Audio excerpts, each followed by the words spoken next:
Mesdames et messieurs de la presse, bonsoir et très heureux de vous retrouver une nouvelle fois dans le cadre de cet exercice de redevabilité. Vous le savez tous que la République démocratique du Congo est engagée actuellement dans un processus des discussions, notamment avec le gouvernement américain, de ce qu'on appelle le deal minier. Au centre justement de ces discussions, il y a bien un point qui figurera à bonne place. Il s'agit du commerce et spécifiquement du commerce extérieur. Ce soir, nous avons choisi, avec mon collègue Julien Paluku, de faire un peu une plongée sur ces sujets parce que, Monsieur le Ministre, je rappelle qu'il y a quelques semaines, vous étiez à l'Organisation mondiale du commerce et vendredi dernier, en Conseil de ministres, nous avons encore eu l'occasion de vous entendre sur les sujets, sur la nécessité pour la République démocratique du Congo de ratifier un certain nombre de textes. Et nous voulons ce soir que vous puissiez plus ou moins nous faire le point sur les avancées qu'on a enregistrées dans le domaine du commerce extérieur que nous voulons utiliser comme un levier des développements. Ces commerces, non pas seulement dans la région africaine, notamment avec la ZLECAf et tout ce que nous faisons, mais aussi avec notamment les États-Unis dans le cadre du deal minier qui se prépare. Monsieur le ministre, bonsoir. Dans vos mots introductifs, qu'est-ce que vous pouvez nous dire sur les avancées que nous connaissons dans les secteurs qui est le vôtre du commerce extérieur? Merci beaucoup. Je voudrais commencer par vous remercier pour cet honneur que vous me faites. Je crois que c'est la 40e fois que je passe ici à la RTNC. Cette fois-ci pour parler du secteur qui est le mien, à savoir le commerce extérieur. Parfois, on confond, il y a des gens qui me disent pourquoi on ne vous appelle pas ministre du commerce international, mais plutôt ministre du commerce extérieur. Je leur dis, mais la différence entre les deux, c'est que lorsqu'on parle du commerce extérieur, c'est le volume des échanges entre un pays et le reste du monde. Donc quand nous devons mesurer le volume des importations et exportations de la RDC vers l'extérieur, on parle du commerce extérieur. Par contre, lorsqu'on mesure le volume de tous les échanges globaux qui se passent à travers la planète, là on parle maintenant du commerce international. Et depuis lors, heureusement ou malheureusement, notre commerce extérieur a été tiré par le secteur minier, comme vous le savez. C'est soit le cobalt, c'est soit le cuivre, c'est soit le manganèse, c'est soit le lithium, c'est soit l'or, soit les diamants.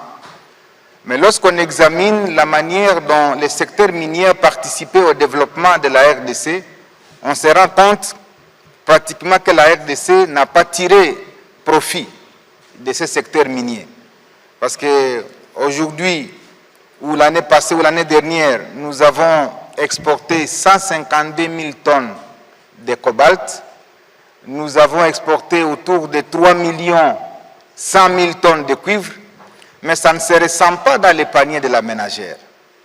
Et chaque semaine, je publie ce que j'appelle la mercuriale des prix de certains produits.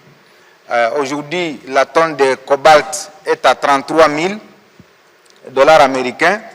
Si vous multipliez 33 000 par une production de 152 000 tonnes par an, vous êtes à près de, je crois, autour de 60 milliards ou 59 milliards de dollars. Wow. Ça, c'est la valeur de la production du cobalt. Lorsque vous allez vers le cuivre, nous sommes à 3 milliards, 3 millions, 100 millions de tonnes. C'est autour de 29 milliards. Mais, lorsqu'on voit comment cela se répercute chez la population congolaise, on ne le sent pas. La pauvreté continue. Voilà pourquoi le président de la République, son Excellence Félix Antoine Tshisekedi, nous a demandé de diversifier notre économie. Parce que le secteur minier n'a pas été porteur de croissance, eh bien, il nous a demandé de diversifier l'économie, notamment en allant vers le secteur agricole. Et c'est l'essence de toutes les politiques que nous avons pilotées au niveau du ministère du Commerce, notamment la stratégie nationale de promotion des exportations, qui passe par l'identification des produits qui sont porteurs désormais de croissance pour la RDC. Je vais vous donner quelques comparaisons. Aujourd'hui, la tonne de cuivre coûte 9 534 $, ça c'est la mercuriale de cette semaine. La tonne de cobalt nous coûte 33 000 $ américains. Mais de l'autre côté, lorsque vous prenez la tonne du cacao, elle vous coûte 10 310 $, la tonne du cacao. Donc, comparé à la tonne du cuivre, eh bien, la tonne du cacao nous donne plus d'avantages aujourd'hui parce qu'elle coûte 10 000 $, alors que celle du cuivre nous coûte 9 000 $.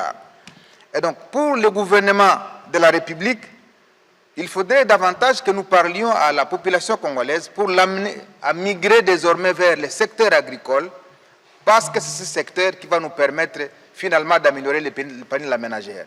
Lorsque vous voyez le café, lorsque vous voyez le maïs, lorsque vous voyez les autres produits agricoles, eh bien, si tous nous nous investissons dans la production agricole, non seulement que ça va satisfaire la production les besoins alimentaires, mais également ça va satisfaire aux besoins d'emploi. Je tiens à vous informer que nous avons 80 millions d'hectares de terres arables. Et si j'ai fait un exercice mathématique, si sur les 80 millions d'hectares de terres arables, nous cultivons seulement la moitié, c'est-à-dire 40 millions d'hectares de terres arables en RDC, et qu'un hectare emploie 3 personnes, parce que c'est ça l'emploi que crée un hectare, ça veut dire nous aurons besoin de 120 millions d'emplois. Or, nous sommes encore autour de 100 millions d'habitants. Ça veut dire que le secteur agricole lui-même peut avoir besoin de 120 millions d'emplois, et donc nous allons commencer à importer même la main-d'œuvre. Mais qu'est-ce que le gouvernement a fait? Parce qu'il ne suffit pas de produire, il faut aussi avoir maintenant les marchés. Et c'est l'une des tâches auxquelles nous nous sommes livrés, notamment l'identification des marchés pour les producteurs congolais. Le premier marché qui a été identifié, c'est celui des États-Unis à travers l'AGOA, qui est cette loi américaine qui permet effectivement aux pays africains d'exporter vers les États-Unis sans paiement de frais de douane. Le deuxième marché, c'est le marché européen, à travers les accords de partenariat économique que l'Europe a avec les pays d'Afrique et les pays de ACP. Le troisième marché, c'est le marché chinois, avec ses 1,4 milliard de consommateurs. L'autre marché, c'est le marché indien. Aujourd'hui, l'Inde a dépassé déjà en termes de population la Chine. Donc, ils sont presque à 1,4, 1,5 milliards. Le marché suivant, c'est le marché africain lui-même, qu'on appelle la zone de libre-échange continentale africaine. Pour le président de la République, l'ouverture des marchés africains va nous permettre de gagner aussi 1,3 milliard de consommateurs africains. Et lorsque nous disons que nous allons supprimer les barrières douanières, les gens se disent, mais est-ce qu'on ne va pas perdre les recettes? Non, je voudrais préciser qu'on ne perd pas les recettes parce que la suppression des barrières douanières concerne ce qu'on appelle les produits d'origine. C'est-à-dire tous les produits qui viennent de la Chine, qui viennent de l'Europe, qui viennent des États-Unis, ne sont pas concernés par la suppression des barrières tarifaires. Les produits qui ne sont concernés, ce sont des produits qui ont la nationalité économique de chaque pays. Et là, les règles d'origine ont été définies. Quand est-ce qu'un pays est dit originaire, quand est-ce qu'un produit est dit originaire d'un pays? C'est lorsque au moins 70% d'intrants qui entrent dans la fabrication de ce produit sont localement trouvés. Donc si vous fabriquez un véhicule et que 70% des intrants qui fabriquent les véhicules viennent de votre pays, à ce moment-là, ce véhicule est déclaré d'origine. Par contre, si plusieurs intrants viennent de l'extérieur pour faire un assemblage du véhicule dans votre pays, ces véhicules-là ne vont pas s'appeler véhicules d'origine congolaise. Donc, à travers la ZLECAf et toutes les organisations internationales, on a défini les règles d'origine pour permettre effectivement que tous les produits ne puissent pas passer par les mailles et se déclarer d'origine pour bénéficier de ces tarifs. Monsieur le ministre, vous allez continuer, mais sur la question de la ZLECAf, il y a toujours un éternel débat, notamment avec les producteurs congolais, parce que laisser venir les produits des autres pays ne permettrait pas à notre industrie d'être compétitif. Oui, c'est l'essence de notre passage à l'Organisation mondiale du commerce et l'OMC, où effectivement nous avons trouvé que la RDC était en retard de paiement depuis plusieurs années, où la RDC n'a pas ratifié des accords importants, bien que nous soyons membres de l'OMC depuis 1997, mais il y a un accord important qu'on appelle accord sur la facilitation des échanges. Cet accord permet à tous les pays du monde, de bénéficier de l'accompagnement de l'OMC, c'est-à-dire en termes de formation du personnel, mais également en termes de formation des opérateurs économiques. Parce que pour gagner ce marché-là, il faut avoir une formation spécialisée, il faut savoir quelles sont les règles qui sont imposées dans la chaîne de production. Parce que quand vous voulez produire du soja en destination de la Chine, où on nous a demandé 1 million de tonnes, eh bien, il faut qu'on sache quelles sont les normes exigées par la Chine pour qu'on exporte vers ces pays-là. Et l'OMC, effectivement, était absente dans ces pays parce qu'on n'avait pas payé les cotisations pendant plusieurs années, parce qu'aussi, on n'avait pas ratifié cet accord. Et le vendredi dernier, je suis passé à Conseil des ministres pour présenter l'économie de l'accord sur la facilitation des échanges, mais également du deuxième accord sur les subventions à la pêche.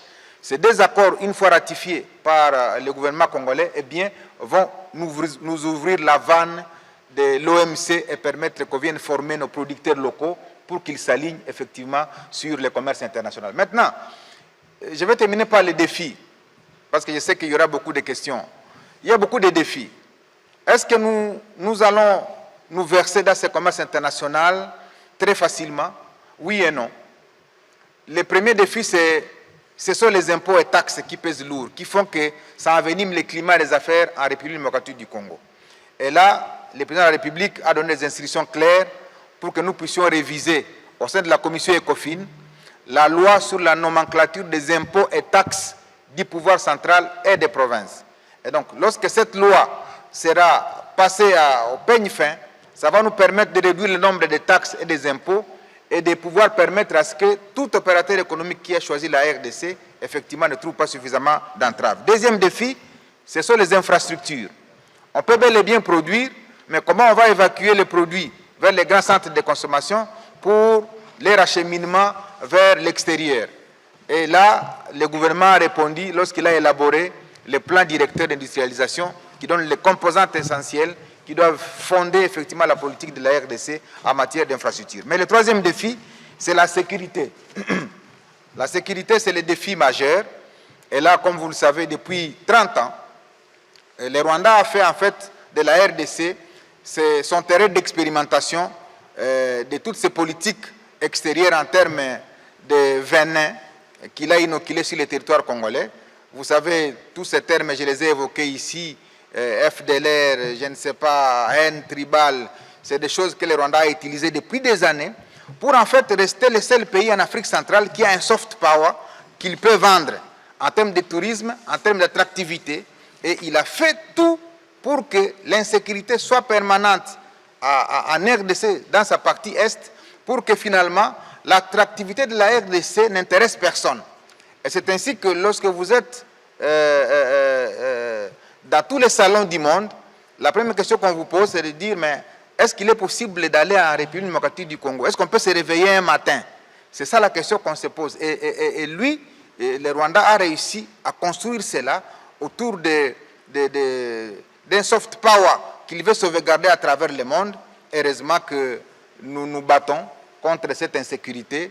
Je sais que des questions viendront aussi de la part des journalistes pour faire un commentaire sur la situation sécuritaire, particulièrement la partie Est, pour voir comment cela implique ou a une implication sur l'attractivité ou les investissements qui doivent être orientés vers la RDC. Voilà globalement ce que je peux dire en termes d'introduction, mais je sais que des questions me permettront de m'étendre largement sur comment le secteur du commerce extérieur constitue véritablement le levier du développement économique de notre pays. Voilà, merci beaucoup, Monsieur le Ministre, de ces phrases introductives. Évidemment, il y a beaucoup de questions parce que lorsque vous dites que les cacao, une tonne de cacao, ça vaut 10 000 $, ça fait réfléchir. Nous étions avec vous à l'occasion du forum qui a été organisé à Beijing avec les Chinois. Lorsqu'on parle du piment, de ce que ça représente, nous avons donc d'autres possibilités qui peuvent nous permettre d'accroître suffisamment notre commerce extérieur grâce à des produits qui viennent du secteur agricole.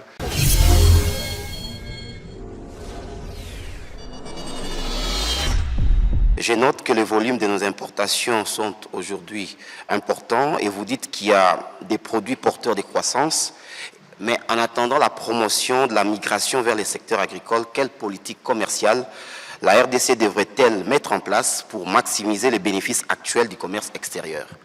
Vous avez parlé de questions d'actualité justement. J'ai une question pour vous. Vous avez exercé pendant longtemps la fonction de gouverneur du Nord Kivu sous le régime précédent. Vous avez personnellement vécu la guerre menée contre la République par les M23, la guerre qui perdure encore aujourd'hui. Quelle lecture faites-vous à la présence de l'ancien président de la République dans la ville de Goma qui demeure les bastions actuels de la rébellion, une rébellion que celui-ci avait lui-même combattue en son temps? Monsieur le porte-parole du gouvernement, permettez-moi de vous poser aussi une simple question, une petite question d'actualité. Parmi les propositions formulées par l'ancien président dans son message figure celle de mettre fin à ce qu'il qualifie lui-même de tyrannie. Comment le gouvernement réagit-il à cet appel qui semble à la limite de la rupture institutionnelle? Bon, écoutez, ce soir, nous sommes venus parler du commerce extérieur. Je pense que ce qu'il faut savoir de manière générale, c'est que nous sommes, depuis 2 ans, engagés dans un front contre le Rwanda. Il ne faut vraiment pas se perdre de vue que l'ennemi avec lequel nous sommes actuellement en train de discuter, notamment à Washington, pour trouver des solutions, c'est le Rwanda. Et il est hors de question de penser qu'on peut nous laisser distraire pour prêter les flancs à ceux qui ont un rôle secondaire au Rwanda. Ça, c'est un principe qu'il ne faut pas oublier. Et donc, on n'a pas ici besoin de vouloir congoliser, entre guillemets, un problème qui est d'origine extérieure et qui a été mentionné tout à l'heure par le collègue Julien Paluku. Et donc, nous, l'attention, nous l'accordons plutôt à ce niveau-là pour que nous ne puissions pas nous perdre. J'avais dit il y a quelques jours que le président honoraire était un homme du passé. Justement, lorsque vous rappelez, vous posez par exemple la question sur mettre fin à la tyrannie, dites-moi, cher Pichu Mulumba, nous sommes dans un contexte démocratique où lui et son parti avaient fait le choix de ne pas participer aux élections. Lorsque vous venez de dire que vous allez mettre fin à la tyrannie, vous y mettrez fin de quelle manière? Il faut dire aux compatriotes qui sont à Goma aujourd'hui ou qui sont dans les autres partis sous occupation, les messages qui leur est destiné, c'était « apprêtez-vous, on va faire la guerre ». Il ne faut pas se cacher. Et donc, lorsque j'ai dit que c'est l'homme du passé, c'est justement ces passés-là dont les Congolais n'ont plus besoin. Les passés de la guerre, les passés de la compromission de nos minerais, notamment avec le Rwanda, les passés de la corruption, les passés de la concussion. Nous avons déjà largement dit non à cela et aujourd'hui, je pense que nous tous, nous devons nous focaliser derrière le président de la République sur comment nous terminons la guerre avec les Rwandais et tous ces supplétifs sont traités à un niveau plus bas. Et donc ici, je tiens à insister que cela soit bien clair. Nous n'avons que peu de temps à consacrer à des gesticulations qui veulent nous ramener dans un passé que nous devons absolument oublier.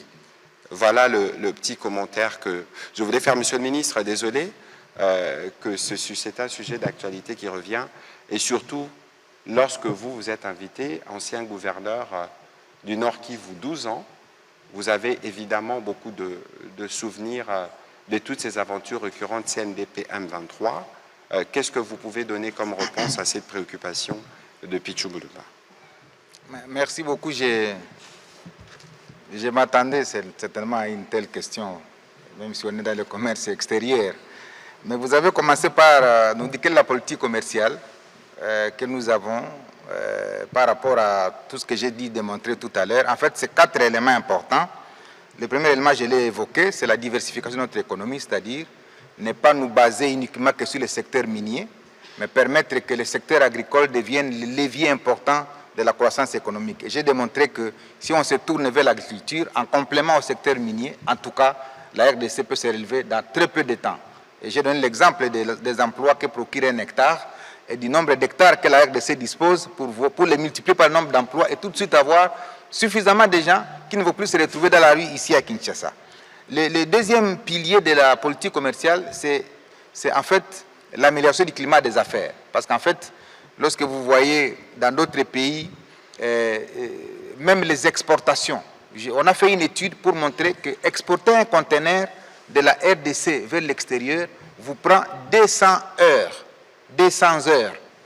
Tandis que la moyenne dans la région est de 50 heures pour exporter un conteneur. Vous voyez déjà que si un opérateur économique pense qu'il va dépenser 200 heures pour exporter ce conteneur et qu'ailleurs, il lui faut seulement 50 heures, il va choisir d'aller s'installer dans ces pays-là. Et c'est la raison pour laquelle vous voyez beaucoup d'opérateurs économiques se délocaliser de la RDC pour aller habiter les pays voisins parce qu'ils estiment que là, le climat des affaires est bon. Donc c'est un pilier important de notre politique commerciale. Le troisième pilier, en fait, c'est la promotion des exportations pour ne pas subir seulement le coût des importations. Parce que depuis 2019, on a fait les statistiques de nos importations. On était à 7 milliards d'importations chaque année. Aujourd'hui, on est près de 20 milliards d'importations. Alors, pour ceux qui ont le langage économique, quand les importations sont supérieures aux exportations, eh bien, votre balance commerciale est en déséquilibre. Et donc, ça a un impact sur même votre économie. Et donc, parmi les éléments qui font notre politique commerciale, c'est d'accroître les exportations. Parce que qui dit exportation, dit rentrée de devises. Et donc, lorsque nous allons accroître les volumes de nos exportations, ça va permettre au pays de gagner suffisamment en devises. Et le quatrième pilier de notre politique commerciale, c'est l'intégration économique. C'est-à-dire, nous avons beaucoup d'organisations, comme la SADC, comme la CEAC, comme l'EAC, et maintenant à la tête desquelles nous avons l'Organisation mondiale du commerce, nous avons la CNUSED, qui est cette conférence des Nations Unies sur le commerce et le développement.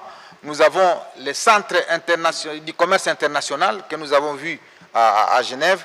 Et donc, tous ces éléments-là, nous en avons fait une politique de la RDC pour que nous ne soyons plus absents dans ces structures-là, parce que ce sont ces structures qui accompagnent tous les pays qui ont réussi en commerce international.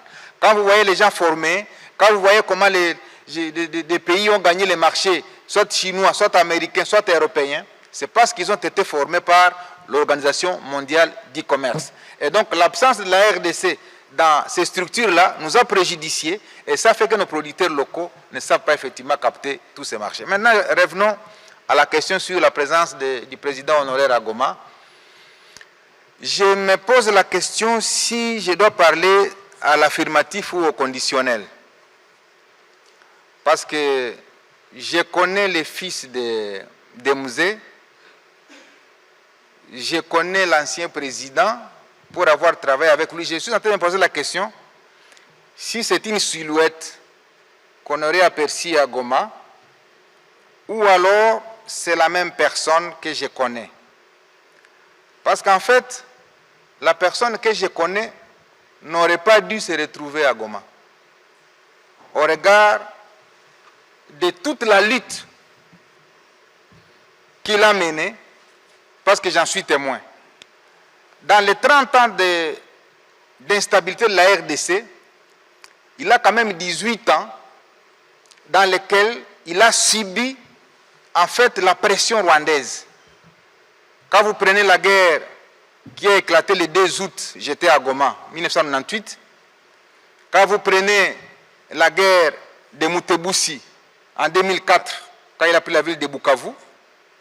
Quand vous prenez la guerre du CNDP entre 2006 et 2007, là je suis gouverneur en 2007, et la manière dont nous avons affronté cette guerre-là, le 29 octobre 2008, Laurent Kunda voulait prendre la ville de Goma, et le président de la République de l'époque m'appelle à la résistance, pour qu'on résiste. Et je suis resté dans cette ville, et le général John Numbi a atterri le 30 octobre 2008 avec un avion, avec les militaires, pour que nous nous rassurions que nous contrôlions la situation. Et de là est venu l'appel aux négociations, piloté par les Nations Unies à travers Obasanjo et Benjamin Mkapa, qui était l'envoyé de l'Union africaine. Et nous sommes allés à Nairobi négocier et nous sommes revenus en 2009. Et en 2009, lorsque le président de l'époque, honoraire aujourd'hui, trouve qu'il n'y a pas de solution, il demande l'arrestation de Laurent Nkunda contre l'entrée des éléments de l'armée rwandaise. Je ne sais pas si vous vous rappelez. Et c'est à cette époque-là que le président de l'Assemblée nationale va se prononcer pour dire qu'il n'était pas informé de l'entrée des forces rwandaises en République démocratique du Congo. Et j'avais dit ici, il en a payé le poste du président de l'Assemblée nationale.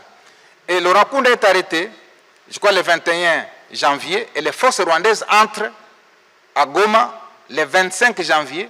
Pendant un mois, elles ressortent le 25 février 2009. Et en mars de cette année, on signe un accord, le gouvernement, avec les M23 pour la paix. Et le M23 est venu de la revendication de la mise en œuvre, de la difficulté de la mise en œuvre de ces accords. C'est-à-dire M comme mars, 23 comme la date. Et tout ça, c'était sous le président devenu honoraire aujourd'hui. Et en 2013, d'abord 2012, la création du M23 dans le format actuel, c'était le 7 avril 2012, et l'opération Pomme Orange est lancée par le chef d'état-major général de Toumba pour devoir mettre fin au M23. La brigade d'intervention rapide dirigée par le colonel Mamadou à l'époque se déploie à Goma. Le général Baouma arrive pour à la fois être le commandant de la région militaire et le commandant des opérations. Et je suis témoin de la manière dont nous avons conduit les opérations pour mettre fin au M23. Et j'arrive à Tchanzu, c'était le 6 novembre 2013, parce qu'on a mis fin au M23 le 5 novembre 2013.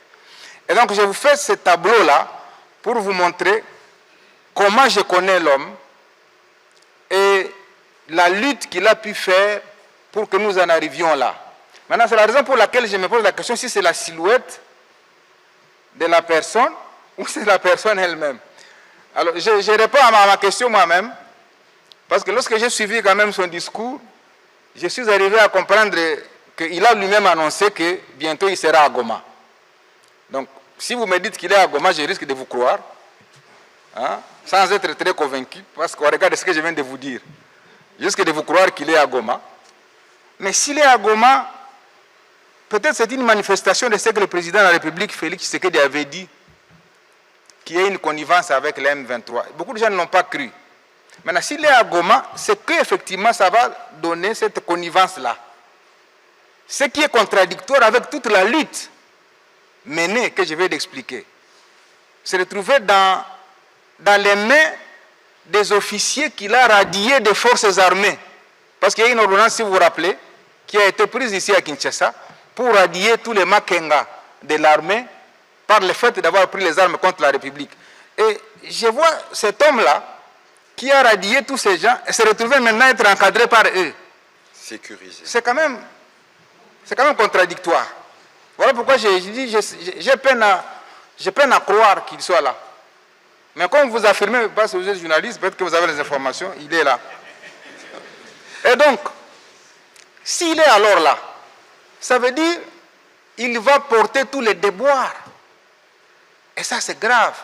Les massacres de Kishiche, les massacres de Bunagana, les massacres de Tamugenga, les massacres de Kichanga, les massacres de Sake, les massacres de Nyabiondo, tout ça, toutes les tueries de Goma, avec le nombre de morts, 10 000 morts à Goma, à Bukavu, toutes les violations. Et donc vraiment, cette personne-là accepte de porter tous ces chapeaux-là à son actif.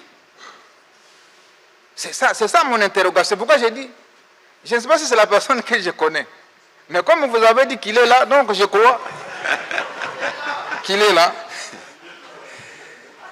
S'il est donc là, je vous prends au mot, s'il est donc là, je demande à la population congolaise, vraiment, et particulièrement celle du Nord Kivu, j'en appelle à la mobilisation générale. Ce n'est pas possible que cela soit vrai. Ce n'est pas possible que la personne contre laquelle le président honoraire s'est battu, à savoir Paul Kagame, que ce soit chez lui où il est passé pour entrer dans la ville de Goma. Je peine à vous croire. Donc, J'en appelle à la mobilisation générale. Les enfants de Goma, les enfants de Massissi, les enfants de Nyiragongo, les enfants de Lubero, les enfants de Beni. Ce n'est pas possible. C'est ce qu'on apprend dans les médias. Mais je vais croire lorsque je vais voir les images. Lorsque je vois les images, je vais finalement croire. Mais je sais qu'il y aura beaucoup de questions, mais votre question là, elle va être rappelée plusieurs fois. Mais je suis en train d'écrire ici aussi les 12 points que je peux partager avec vous. 12 questions. Parce qu'il a parlé en 12 questions. Je ne sais pas si je vais me rappeler des 12 questions.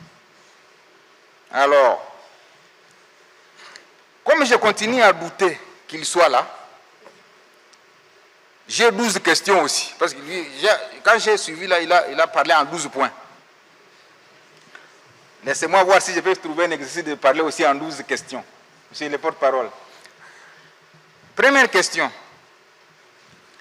Est-ce le fils de son père, le président Laurent Désiré Kabila, assassiné en 2001 par la mafia rwandaise, qui est entrée à Goma, capitale du Nord Kivu, sous contrôle des mêmes Rwandais? Ça, c'est la première question. Faites parvenir ces questions aux journalistes qui sont à Goma. Deuxième question. Est-ce le fils de Musée qui a relancé le dialogue de Sun City en 2002 et qui a ramené les rebelles près de lui en acceptant la formule 1+4? Amenez cette deuxième question à Goma. Troisième question. Est-ce le fils de Laurent Désiré Kabila qui a affronté et vaincu l'insurrection de Gilles Moutebousi et de Laurent Kunda en 2004 à Bukavu? Quatrième question. Est-ce le fils de Musée qui, à mon avènement à la tête de la province du Nord Kivu, comme premier gouverneur élu, a piloté les opérations contre Laurent Kunda? Cinquième question. Est-ce encore lui qui m'a demandé de résister, je l'ai dit, lorsque le 29 octobre 2008, le CNDP était à la porte de Goma? Sixième question. Est-ce le fils de Musée qui, en janvier 2009, a demandé l'arrestation de Laurent Kunda par l'armée rwandaise et accepté l'arrivée de cette même armée au Nord Kivu à travers l'opération Umojawetu, je l'ai dit, du 25 janvier au 25 février 2009, et consécutivement, est-ce le fils de Musée qui avait demandé au président de l'Assemblée nationale de l'époque de démissionner parce qu'il n'était pas informé de l'entrée des troupes rwandaises? Septième question. Est-ce le fils de Musée qui avait demandé à son ministre de signer les accords de paix le 23 mars 2009, lesquels accords sont à l'origine de la création du mouvement M23? Huitième question. Est-ce le fils de Musée qui a ordonné au général Etumba de concevoir l'opération Pomme Orange qui a mis fin au M23 le 5 novembre 2013, d'où mon arrivée le 6 novembre 2013? Neuvième question.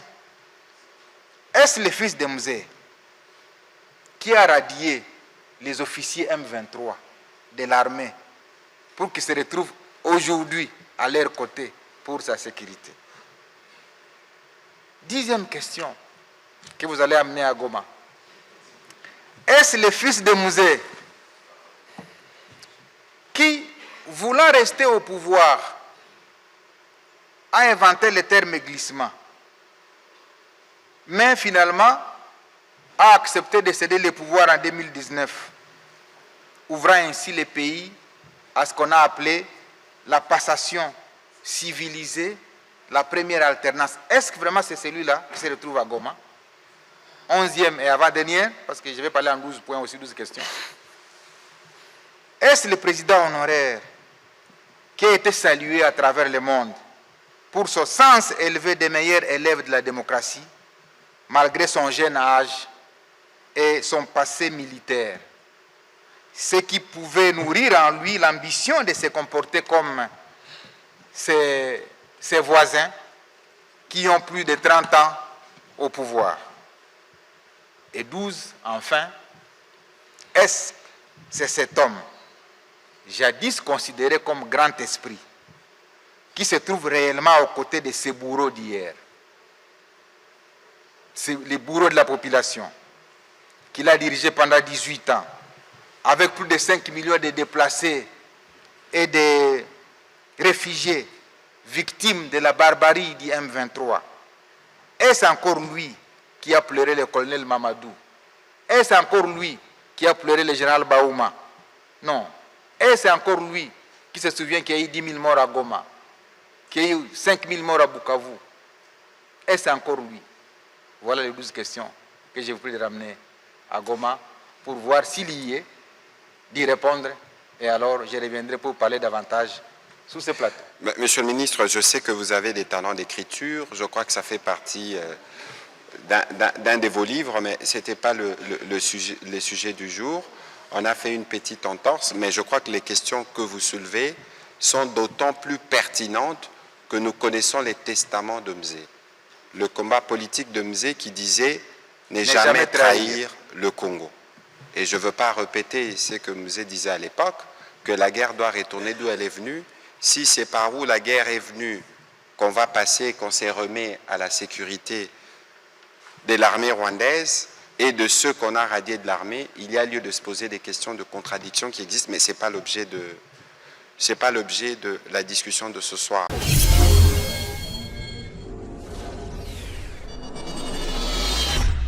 Excellence, par rapport, il y a Ndenge business, tout le commerce extérieur, ils ont aussi exécuté Nambo Cannabiso.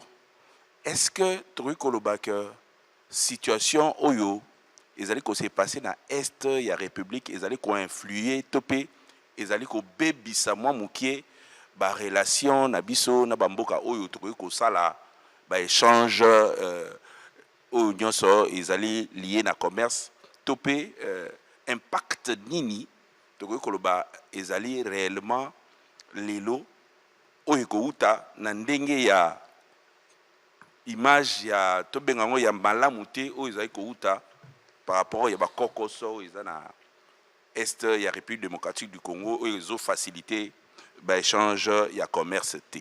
Deuxième préoccupation na porte-parole ya gouvernement ebi que lelo toyeli sujet wana te kasi lokwa bobandaki yango déjà na français biso pe bato lingala toza na posa ya ko comprendre parce que lelo oyo sénateur à vie, ancien président de la République, Balobi Azali na Goma. Balobi Azali na Goma, yemoko na message à Salakipe a prometaki batuke Azali ko kota kuna.